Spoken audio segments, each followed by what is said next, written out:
morning, everyone. It's today. Today is the last Friday of August, and it was pointed out to me earlier this week that we have now today 123 days till shopping. So get your shopping started till Christmas. I mean, so I am very excited. I have three incredible women on this show today, and they all are celebrating life.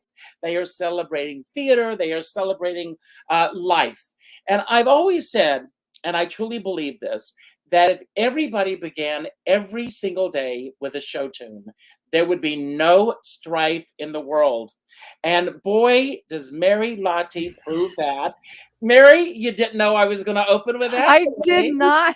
I did not know that. Well, you know, it's one of my top 10 favorite show tunes. That's why I shared it. I know, and I'm so thrilled that you sent it to me. I want to begin by asking who or what did you celebrate today prior to today's show? I celebrated the fact that I was getting ready to visit my brother in San Francisco. So I completed just about everything I needed to do in preparation. So that, and mainly the second part was celebrating getting ready for this. Well, when was the last time that you saw your brother?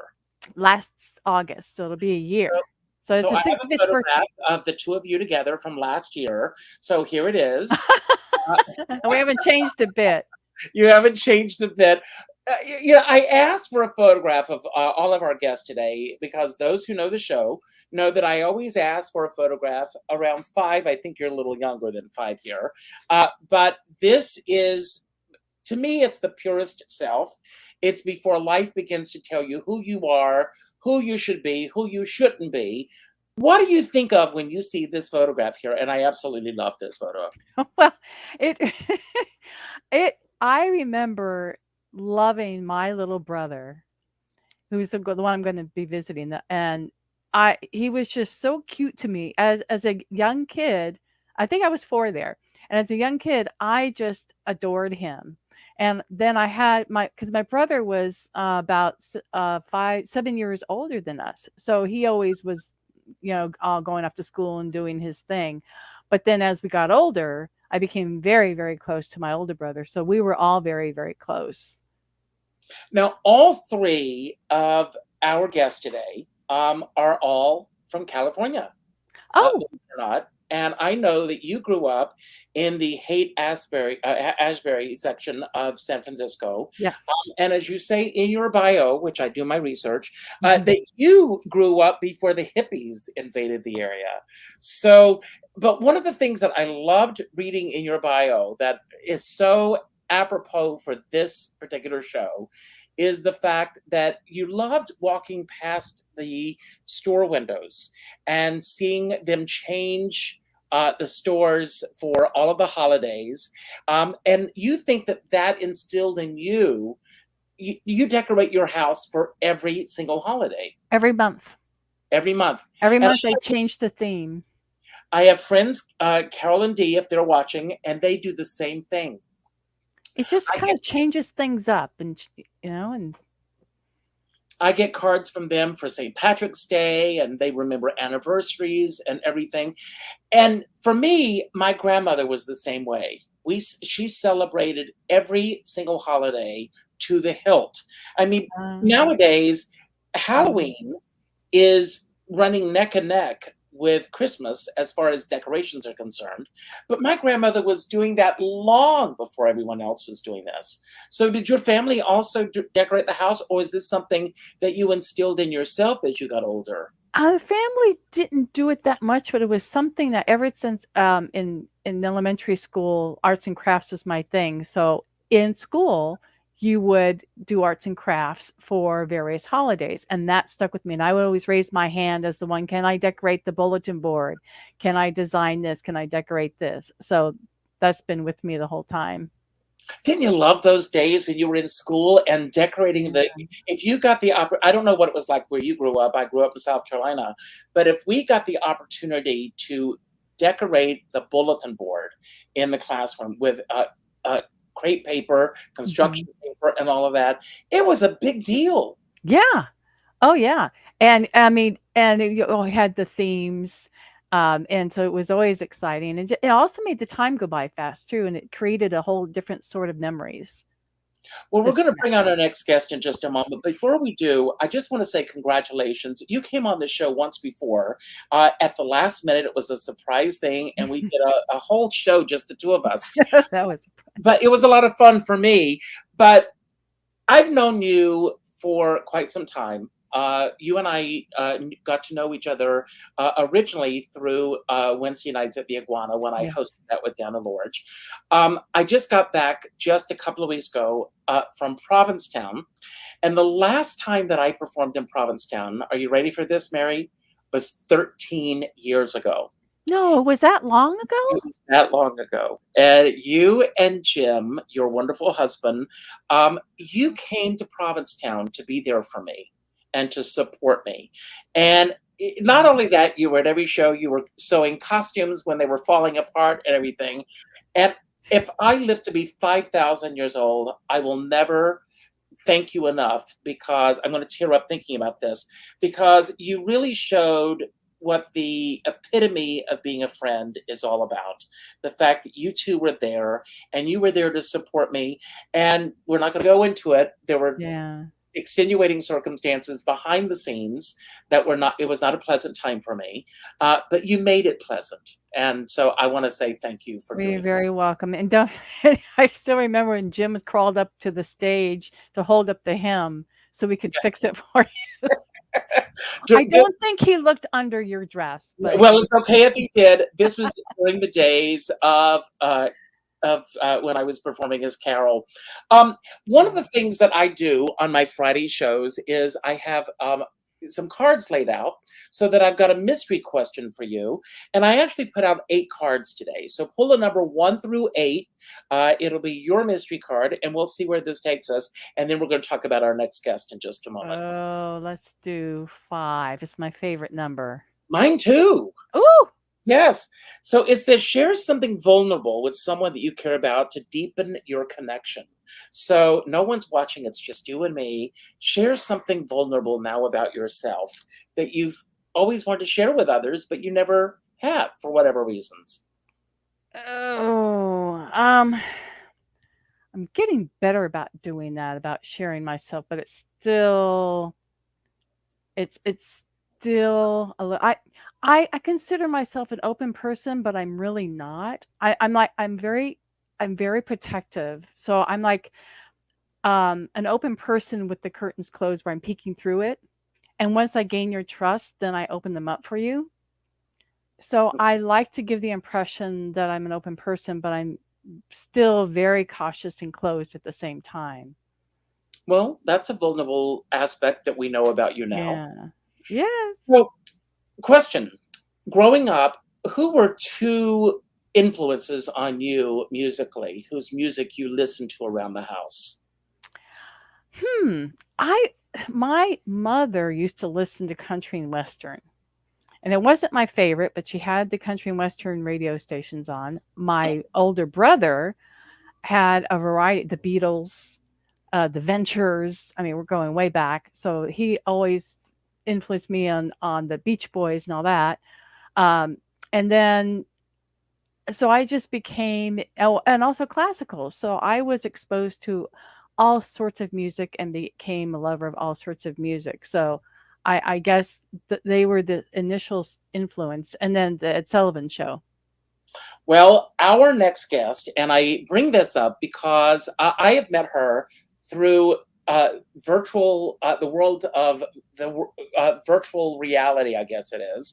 We've never met physically, but she's been influenced by both Judy Garland. If you have to ask Judy who or Nat who, this is not the show for you. But she was influenced by both Judy and Nat. And before I bring her on, I want to share a little clip of her performing as well. And here she is.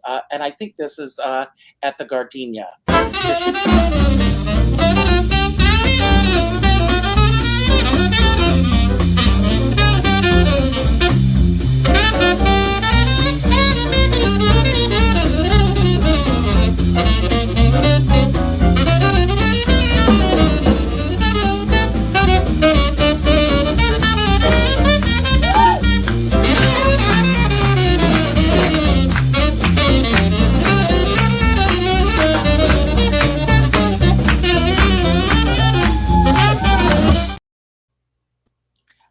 Well, that was a quick clip, and here she is.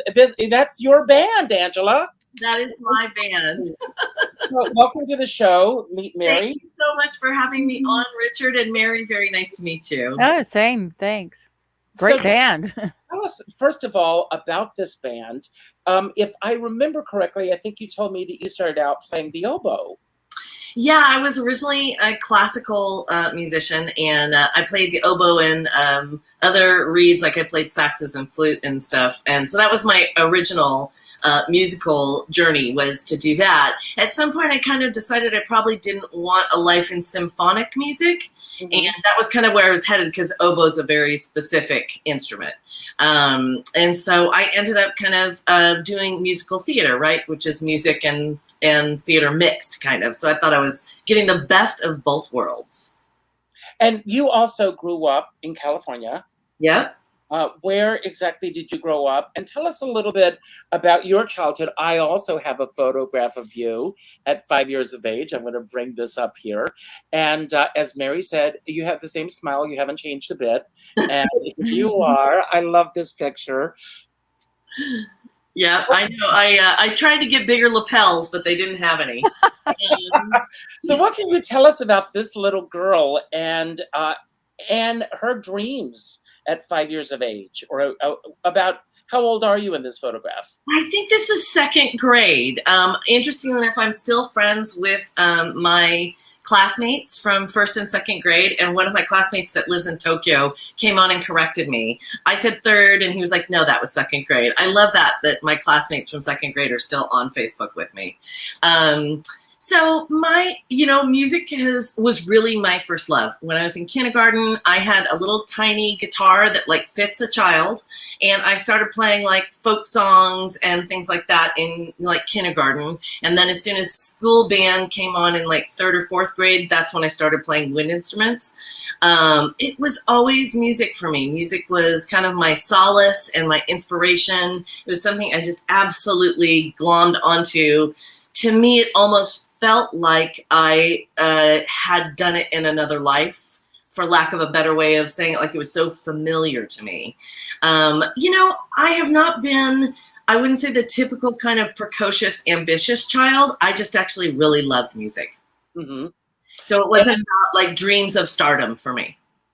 Judy and Nat, so how did this particular show come together that you are currently doing? It hasn't happened yet. It's coming up.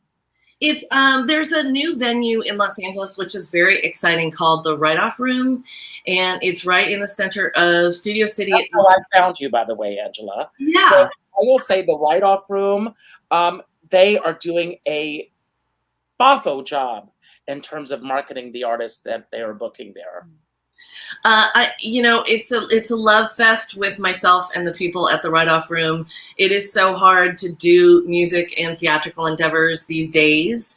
And so the people that you do those endeavors with are so important, because it is so hard and there's so little money to be made no matter what you do. So I love the people. Yes. And so for me, two things. There are two very separate things. I grew up with a very musical family, and my mom had a Judy Garland record that had kind of like a smattering of her different tunes from different eras on it.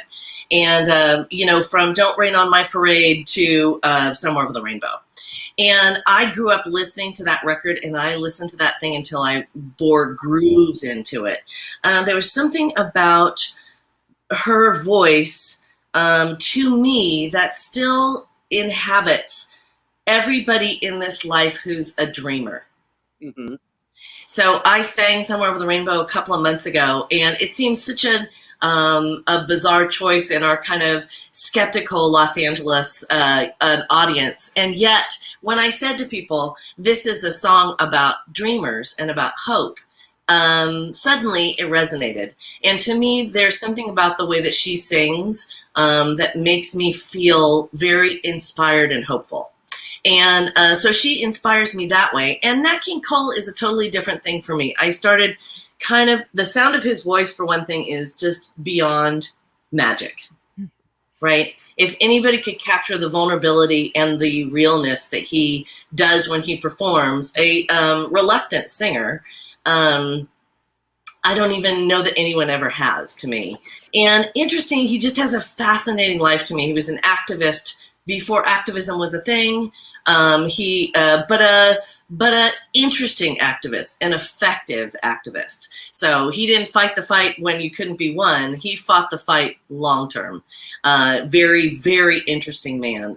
He was the kind of man that inspired when he played in the South and they wouldn't let him stay in the hotel that he was singing in. His whole band loved him so much that they went to his side of town and stayed. That's a very fascinating character to me.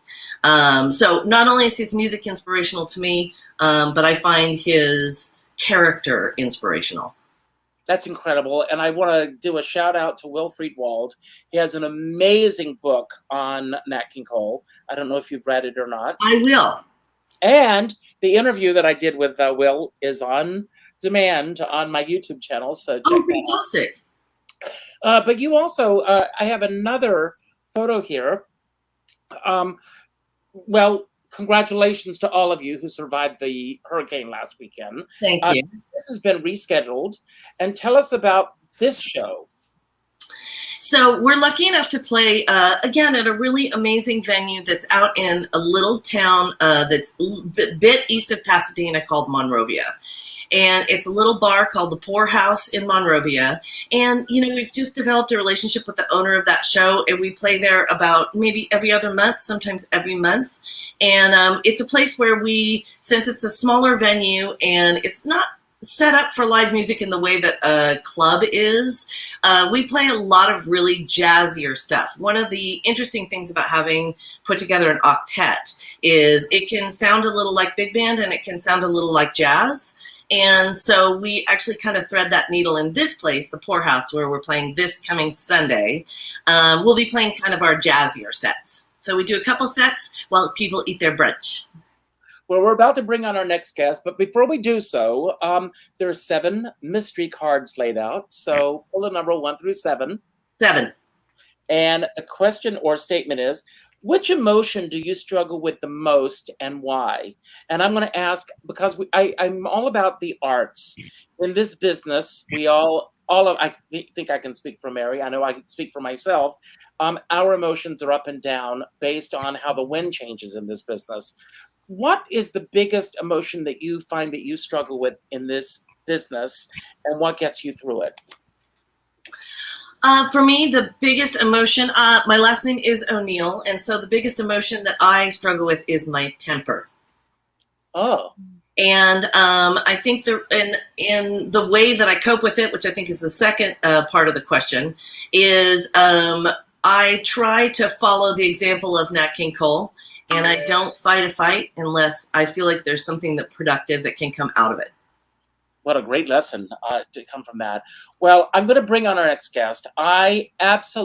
She truly is, and I'm not just saying this because she's on the show today, but she's one of my favorite artists around these days.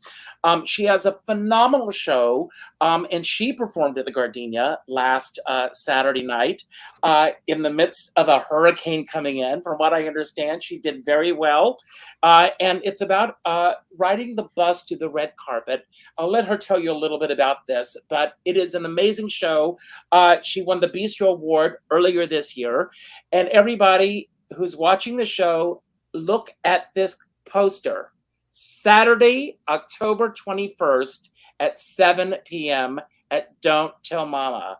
I will be getting a group of people there. This will be my second time to see the show live. Join me, and you'll thank me because it is such an incredible show. And here she is. Therese, I am so glad that you're here today. Thanks for having me. I'm so happy to be here. I'm always thrilled every time you say yes to coming back. But tell us what the experience was for you last Saturday night, prepping to do a show when the rest of us here on the East Coast, we were being told that California was about to float off into the ocean. It was stressful. I mean, I'm not going to lie. It was funny because I wasn't worried about the show. I was worried about people coming and feeling guilty because I knew some friends would show up, and I was just praying that it wouldn't start raining. I had some friends who drove in from Highland, which is towards Palm Springs, which is the part that got the worst of it. And they came and then got home just in time for the rain, but God bless them. They were there. Karen and Dennis, thank you very much for coming. So, you know, I mean, everybody that showed it. So it made me so appreciate all the people that did come in. And, you know, that's a sentence you never thought you'd say in Los Angeles. You know, I didn't think people were coming because of the hurricane. You know, it's a little crazy. So.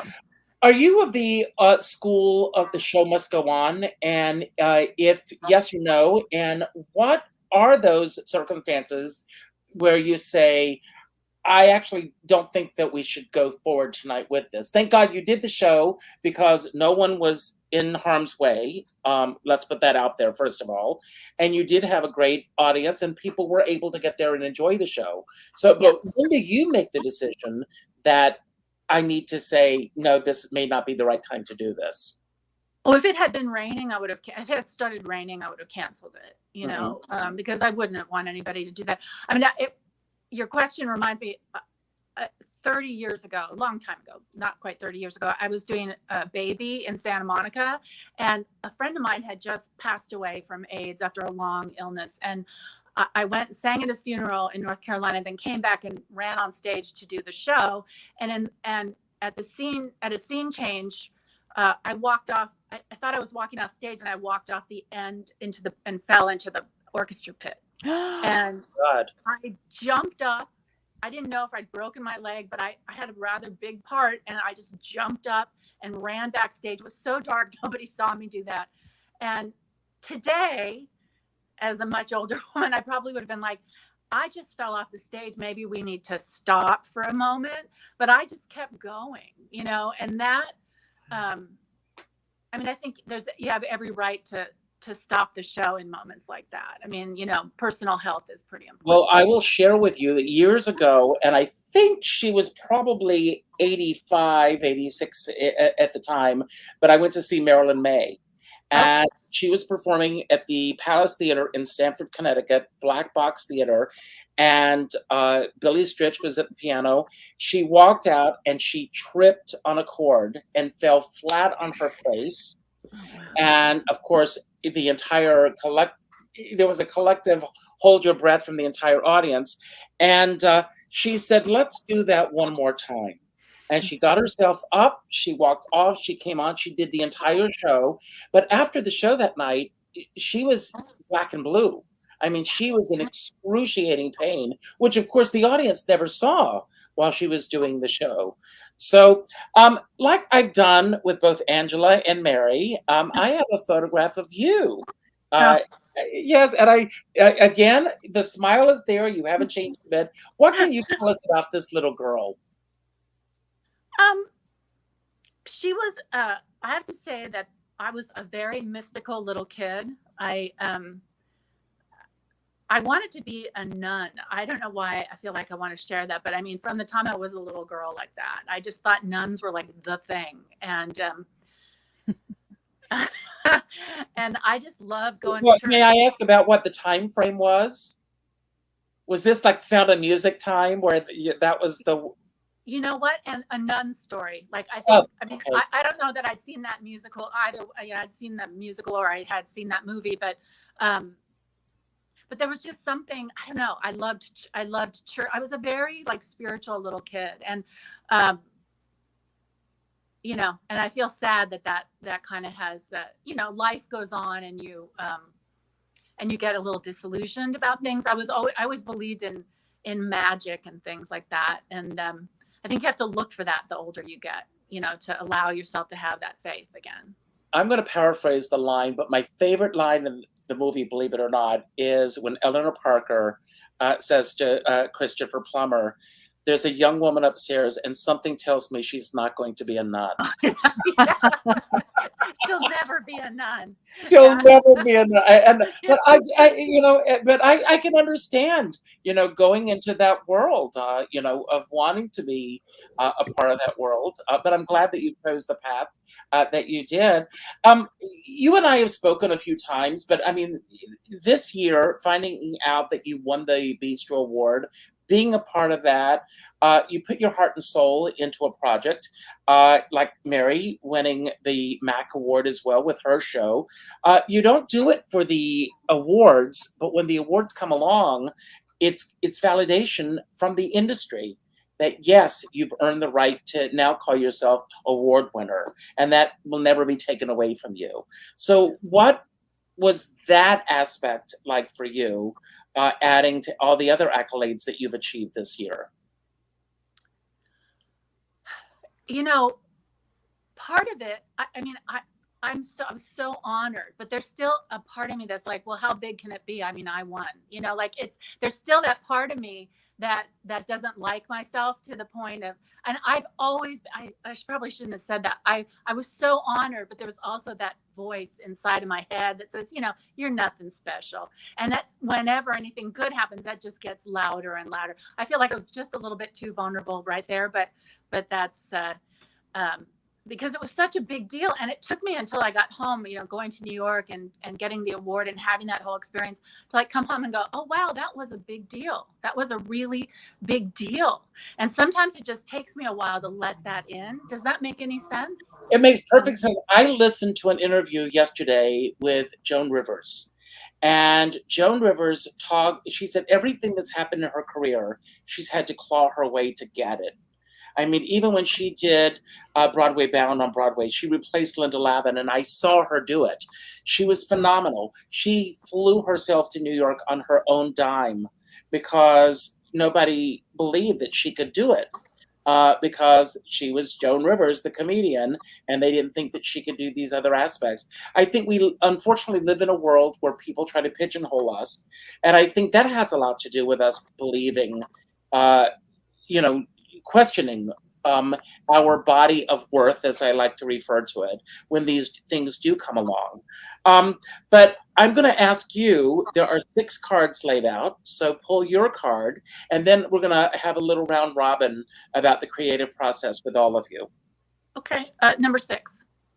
Number 6, and your card is... and I already know the answer. I think I know the answer to this. But in your own words, how are you doing good in the world now when it comes to the world of entertainment?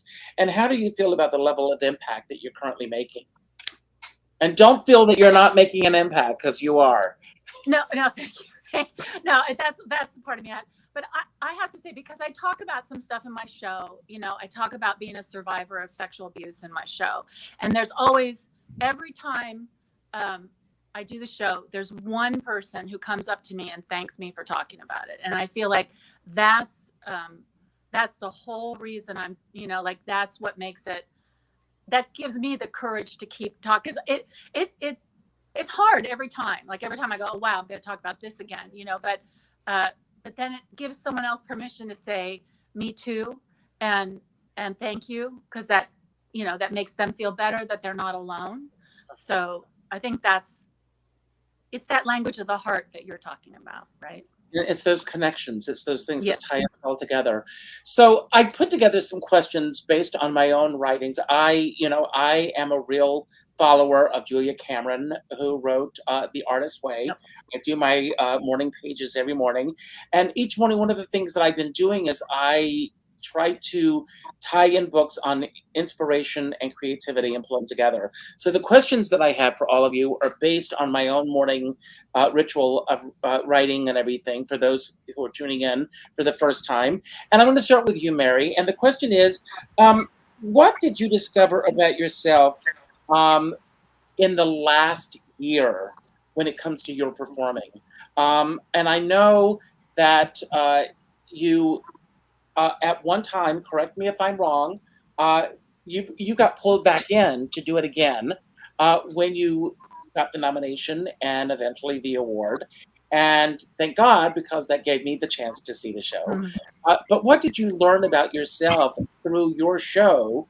And for those of you who did not see Mary's shows, you had all of these moments in your life and career that are, and correct me if I have the wrong wording here, uh, almost ifs, that you almost were going on as the leading lady only to have someone else get the part. And all these moments where it seemed like the rug was constantly being pulled from underneath you. And an evening like that could be a real Debbie Downer type of an evening. But you truly made it into this inspirational evening of hope and optimism. And I hope that there is a future with that show because it was brilliant. Oh, thank you. Thank What you. did you learn about yourself through the past year? I would say one thing, especially with this show, was and in learning about how cabaret is and how being vulnerable and being in front of people is my thought process is always, how am I going to make people feel good and send my message out? And I had to change that. I had to stop thinking about showing them how they should feel.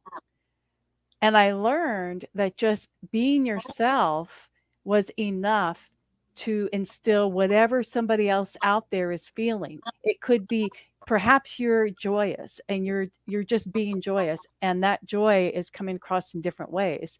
So I had to learn you don't have to try to do something a certain way to show somebody how you feel or how they should feel. Let them feel it themselves. And that became freeing in performing, so that of course you want to hone it in, and my goal was to not make it a downer. So I had to make sure that the shape and form was so that it was a more pleasant experience, but that was basically it. Shape it, form it, but then still be yourself. And that took a long time to learn how to be myself, especially coming from the actor world where you follow scripts. This was different, but it was probably, this last show was probably the most freeing and the most rewarding of anything I've done. Are there plans to do it again? Probably not, but I don't say never anymore. Okay. Well, there are a couple of venues that were mentioned in the show today that you should check into. So, Angela, how has your appearances in the past year, how do you find the venues that you perform at, for those who may be watching, and what advice do you give to people in terms of marketing and promoting yourself, and are you hands-on when it comes to that aspect of your career? Let's see. So one of the reasons I actually started the Outrageous 8 was because it felt like a calling to me to make it so that singers and musicians actually get paid for doing what they do. It feels like the line has been blurred between people doing music and stuff for kind of a hobby and people doing it for a living. And so my goal with putting this band together was to create a small enough band that we could fit into a little bit smaller venues. And I insist on the musicians being paid. So for me, my criteria for playing at a venue is that they will pay the musicians what they deserve to be paid. And the only way to do that, because it has meant that there have been a few dramatic scenes, owners of that's where the temper comes in. And that's where the temper tampered down comes in. But everybody in the band is always like, I kind of wouldn't want to meet you in a dark alley. I have had to go toe to toe with a few people to get them to pay what they promised to pay the band. Wow. And it's amazing in this business, and that's why so many of our actors and writers are on strike right now. Yes. I was listening to an interview earlier today from Rose Marie from the Dick Van Dyke Show. Her daughter was speaking. She never got residuals for the Dick Van Dyke Show. And the Dick Van Dyke Show still to this day is shown. And she would get residual checks for some appearances, like on Alf. That would be 8 cents. Yeah. And these producers on the other end are making lots of money, and then they can understand why the artists are so upset with where they are right now. Well, So, and one of the things I've learned over the years is that a lot of it has to do with setting precedents. If people will work for free, people will work for free. And one of the positive things I want to say is there are a couple of venues like the Write-Off Room that we're doing that, Judy and Nat at. We played at Campus Jack's in Newport Beach, which is a huge jazz club that we've played at a bunch of times. Those people are on the same mission that I am. Which is to really make sure that everyone gets paid a living wage. That is one way to do a big universal, set a big universal precedent for the future. For people who are coming up in the music industry, they have a hard time having hope that there's anything to do with your musical talent. So my hope is to leave a little bit of that behind. well, God bless you, because you're singing my song and dance. I believe that we are our worst enemy in this business, and I'm talking about the artist, who will allow this to happen.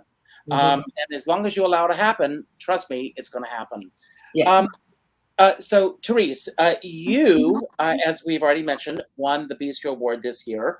And do you feel that winning the award, and you're going to be coming to New York, I will also add, to do your show again.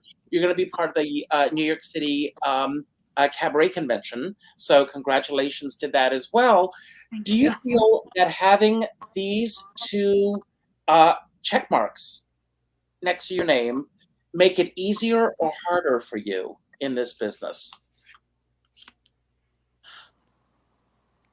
It's so weird because I don't know where to go from here. Like I want to do something new, but I'm not quite sure how to even start, And so I think, because you do start to think like, okay, how do I follow this up, But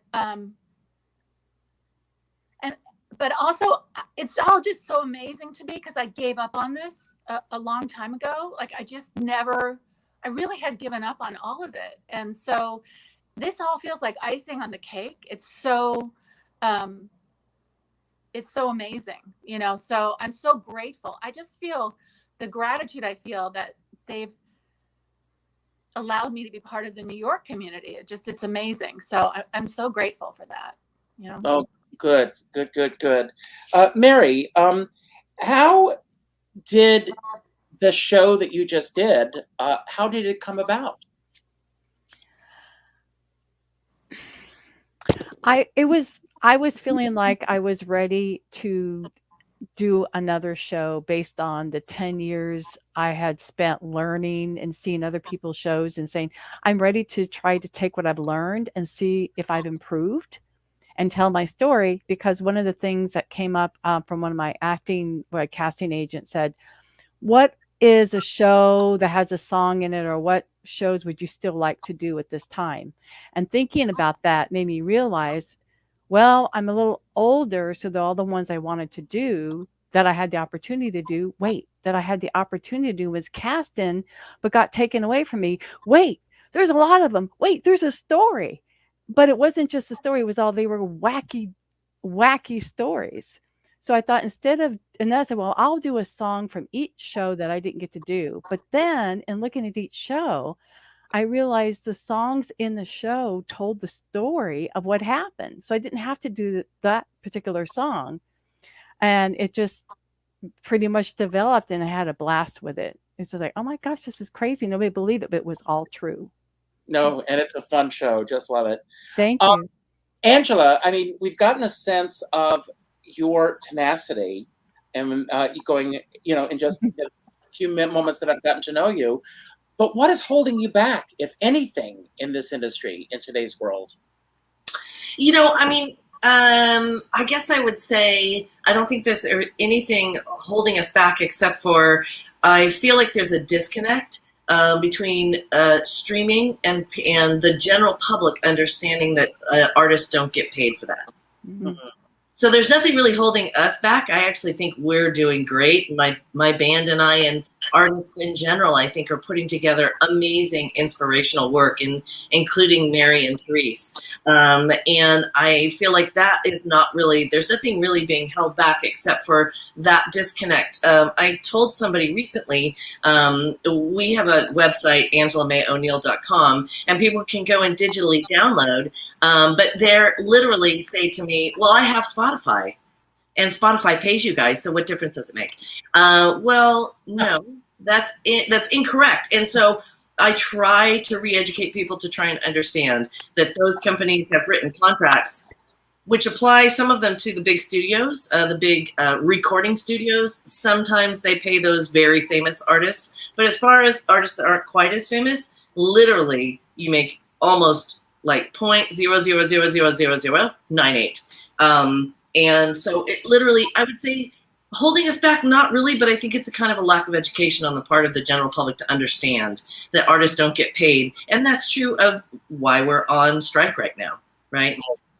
Right. And Taylor Swift actually bought back all of her albums. Are you aware of this? Can you say it again?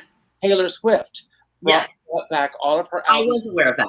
So I that was she can have following that very closely, actually. Well, And we'll talk off camera sometime.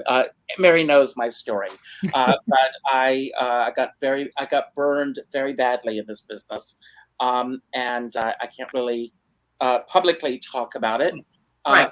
But so I think that's what's holding back artists in general, is that disconnect that people don't necessarily understand. Like I tried to tell venues when we go work there, I go, so it took 4 rehearsals of 2 hours apiece for us to come and do this show for you. And I paid $1,000 for arrangements, and I paid the band, and I paid for the rehearsal space. And they're like, it blows their minds. So I just think it's a matter of connecting the dots. Angela, I have to ask you, are they listening to you? You know, I think they are, because, again, there's a reason to tamp down the temper when people don't listen to you at the very first. If you are able to establish a rapport with people, I think that the message is easier for them to hear. Wow. Good for you. God bless you. I want you in my corner. So, Teresa, are there things, you've already mentioned, and I'm in the same boat that you're in right now, Teresa, because I'm trying to figure out what's next for me and trying to reinvent myself as I come back to do live appearances again. But what scares you about where we currently are in this industry? What scares me? Yes. I actually have a lot of hope about what's going on because of the work that I see happening. It seems to me like people are getting more honest and more daring. Like it's unfortunate that the people aren't getting paid, and I think they're going to work this out. But like the work that we see on television is just like nothing's ever been seen before. It's pretty amazing, and I think. So I think, I don't know, I think people are getting much more honest. So I actually don't feel afraid. I feel hopeful, which seems kind of, there's a lot of work to be had if you get out there and get after it. Right. But there's so much more work now for people of all, you don't have to look a certain way or be a certain way. You can just go out and do your thing. And there's a place for you. It feels like there's a place for me, which I never thought there was. So. Yeah. Well, that's great. I love that. Mary, when it comes to your art, where do you find that you find most of your wisdom? My wisdom. Oh, wow. Well, you're a great. I mean, basically, I would say I'm inspired by other people. It really is. I used to try to want to be like other people. And that's another thing that I discovered in myself later on. It's just like, you don't have to be like somebody else, be yourself, because there's something valuable in everybody instead of trying to mirror somebody else. So I've learned a lot by watching other people and realizing, oh, I like that aspect of them. They make me feel this way and just enjoy it. So I guess just really by other people, really. I love that. And I feel the same way. Mm. Angela, how did you feed your soul this week when it comes to your art? Feed my soul. Oh, that's such a fun question. It's frustrating being so on the other side of like the money earning in my life. I'm a prop master in film and television, and of course we're on strike. And I support the strike 100%, and it had to be done. Unfortunately, it was one of those things that had to happen in the course of history. So now is as good a time as any. But I haven't worked since March, and so it's five months or so without paychecks. And I found myself about a week ago or so being just like, I feel antsy, like stir crazy a little bit. And so for me, the way I feed my soul is that can be a very self-defeating behavior for me, to feel that like frustration and there's nothing I can do. So when I feel that way, I bake for my neighbors. So I had so much basil. I know you want to sit and live next to me now. I had so much basil, so I actually made fresh pesto for all of my neighbors. And if nothing else, it distracted me from how antsy and frustrated I was feeling, like there was nothing I could do. I find that a very productive behavior. If you can do something for someone else, at least for the moment, it distracts you from your own. And a lot of times when you come back to whatever the problem was that was bothering you, it kind of resolves, or you have a new perspective. So that's what I do. I try to do something for somebody else. I love that. And I'm in the same boat, and you'll hear my closing remarks later. So, Carice, with the show that you've done so far, name 3 highlights, things that stand out for you beyond getting the Bistro Award. 3 true highlights that stand out with this particular show. Things that you're grateful for. That it was done during the pandemic, so that I had some place to be and something to work on, and that Doug let me come to his house so we could rehearse with Jeff over Zoom. That was amazing to have that whole process going on. Getting to realize my dream of doing a show in New York, and having my college roommates fly in from California to be there, and some friends of mine from my neighborhood also flying out there to be there. So like a bunch of my friends from California wanted to be there to see it, and just the and then the friends that I have now in New York that were like, we love you, you need to be here, and having this feeling of being loved and wanted on both sides of the country. It's very nice. It's lovely. Oh, and we do want you here. Mary, would out of the shows that are currently going on, so we're going to put 3 shows that you would love to be a guest on.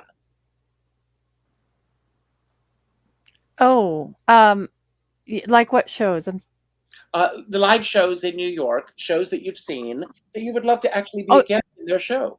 You mean like Broadway shows? No, cabaret shows. Cabaret shows. Oh, wow. There's well, okay, only because it's at the top of my head. The one that Jeff Harner is doing, and just because it came right, and now that Therese is on, hey, you need a backup singer. You mean the New York Cabaret Convention? Yeah. Okay. Yeah. And then also, you mean that kind of show? Yes. Any show. Oh, all right. And then also, I always tease those girls. Okay. I always tease them and say, I should be your backup singer. So if you don't know those girls, it's a 4. And I always tease that I'm going to be their one backup singer for the 4 girls. Yes. They haven't invited me yet, but I'm still hoping. Well, you better be watching. We'll get that out there. Let's see. So Angela, and I'm going to flip the question for you. With your band, who would be your dream guest that you would love to sit in and sing with your band? Oh my gosh. I mean, Mm. I'll tell you, a couple of the things that have been really, I mean, wonderful questions, Richard. I have to tell you, it's been so fun just watching, being a part of the show, and I want to thank you so much for bringing me on. Some of the artists who, over the course of my life, they've been really inspired by their writing. Is we did a cover on our last album of a song called New York Minute, written by Don Henley. I love this song. Yes. Mm-hmm. And I mean, it's on Spotify, sadly. So you can listen to it on there. But that song was inspired by the fact that one of my best friends actually passed away from COVID, and it happened so fast. And to be able to write lyrics like that, Don Henley. Okay, so Don Henley's one. I'm also inspired very much by Bonnie Raitt. We did a cover of I Can't Make You Love Me on another record that I produced this last year for our trumpet player in the Outrageous Eight. I produced his individual solo album, and I sang that song with a trumpet solo. And so Bonnie Raitt. Am I supposed to do three? Oh, you can do one more. Okay. So those two are amazing to me because they're amazing writers. And you know what? Back in the day, I did a ballet TV show as a prop master. And you know who one of my favorite singers is Sutton Foster. I think she's amazing. And actually, we were good buddies when she lived on the West Coast a little bit more. And she's just an incredible singer. I went to her show in Palm Springs and was blown away. So that's my third. Wow. And Therese, your favorite audience interaction with your show? My favorite audience interaction with my show. I don't know why this keeps popping in my head, but Andrea Marcovici came on Saturday night, and I was just floored that she was there. You know, it meant a lot to me that she was there. So it's just the people that took the time to come. You know, every single person that comes, and getting to talk to them afterwards. I always feel like I don't get enough time to say thank you properly to everybody, but it's Well, this is your chance right now. I want to thank you all. I mean, this hour has flown. Thank you. You all inspire me. Angela, getting to know you, I'm now a fan. I'm going to be like a stalker. In the best way. Therese and Mary can tell you it's in the best way always. Because first of all, I just, a couple of weeks ago, I was in Provincetown, and it felt so good to be back in Provincetown, to be doing it on my terms, to do it the way that I wanted to do. And it seems like with all three of you, you're doing it on your terms. And that's what it's about in this business. I mean, it's very interesting, and I'm going to talk about this in my closing remarks. Joan Rivers, when everything hit the fan with her and Johnny Carson, and go and do a little research if you don't know what I'm talking about, it was being announced everywhere, and I remember it like it was yesterday because I watched the Johnny Carson show religiously, and everybody was being bandied about as who would be the successor to him. The one name that was not being bandied about was the one woman who was the very first female co-host. She had worked very hard. When she was a guest on the show, I didn't know this, she did not have any creative control over who her guest would be because there was this tinge of jealousy that Johnny had towards her. And so when Fox came knocking at the door and gave her this opportunity, nothing was announced, nothing was said, nothing was done until she agreed when she signed the contracts. The first person she called was Johnny Carson, and he hung up the phone on her and never spoke to her again. And he never forgave her because he felt that she had stabbed him in the back. Mm-hmm. He was leaving. He was already planning on moving on. So rather than being happy with her success, he took it as a personal affront on him. But she said that at this point, it was like all of a sudden the industry came after her and she was blackballed. It took her years before she could get work. She literally had to crawl her way up. She was fired.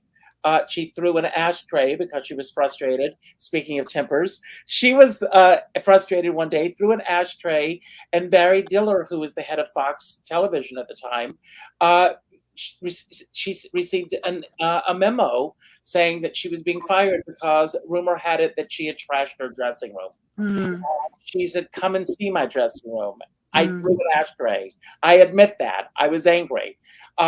It's interesting in this business how we all literally are trying to find our little niche, and we do what we do for the love of performing.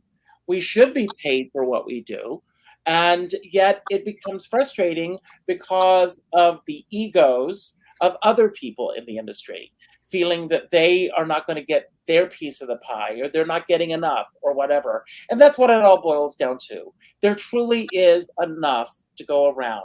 All of us have a unique place in this business, and we all should have the chance to do our art, with as long as you're not infringing on the rights of other people. Think about the next time you download a song from Spotify or anything, that artists are losing out on these opportunities. I'm going to give each of you a chance to give your final word today about anything that we spoke about today that you want to build upon, anything that we didn't talk about that you wish we had, or just any final message that you want to leave everyone with. I'll go with you, Mary, first, and then you'll be followed by Angela, and then Therese, you'll have the final word. And when you say your final word today, the credits will roll. But I end every show by telling everyone to go out and do something nice for somebody else without expecting anything in return.